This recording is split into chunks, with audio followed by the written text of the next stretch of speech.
Hello everyone! So we are a consulting agency. Our main clients are Sylvain, IKEA, NG and BNP Paribas. In order to offer you optional solutions, each of her consultants is specialized on one of the fields of diversity management. These include conflict management, diversity management training, HR strategy development, and internal communication within the company. Our activities are mainly focused on advising organizations that are dealing with diversity management issues.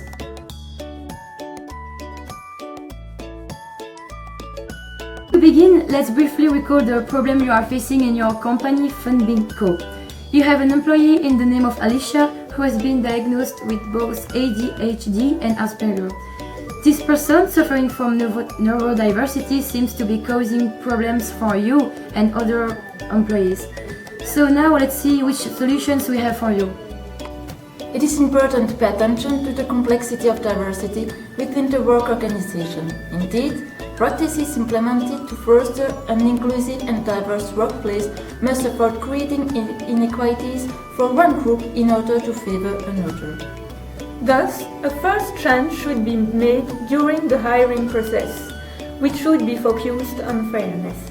Indeed, it is advisable to take into account the technical skills of candidates before communication skills, without falling into a judgment bias, leading the recruiter to overestimate the technical skills of individuals with ADHD. They have certain behavioral problems. To remedy this and achieve a successful inclusion of diversification, human resource management should prioritize their priorities and prioritize written instructions and tasks by establishing clearly defined work objectives. Enabling them to work in a quiet environment within the firm so that they can work more efficiently without having to be distracted. Anticipate their agenda as much as possible by planning what can be achieved.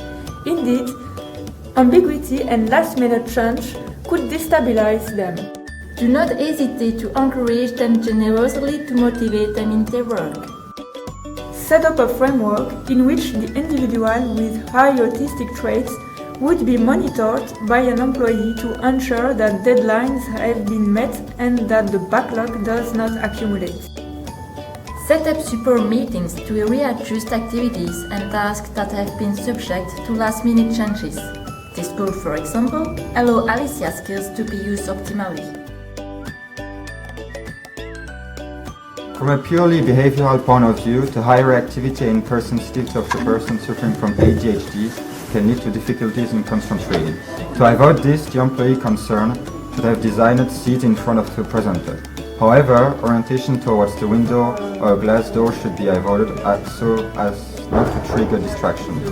From a more general perspective, human resource management should also submit an annual questionnaire to all company employees to gather opinions and ideas on how neurodiversity should be treated in the workplace. During our analysis of your organization, we found a lack of internal communication. We recommend that you designate a person per department to be in charge of communication with the line of authority so that they can meet at meetings and keep each other informed of events.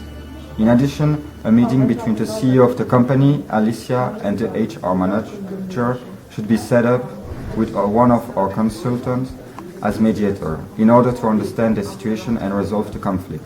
Finally, the handover must be carried out between the predecessor and the successor in order to optimize the transition. For this approach to be effective, training between the future employee and his predecessor is required to inform the future employee of the action taken by the latter, of the functioning of the IT tools, and to establish instruction guidelines.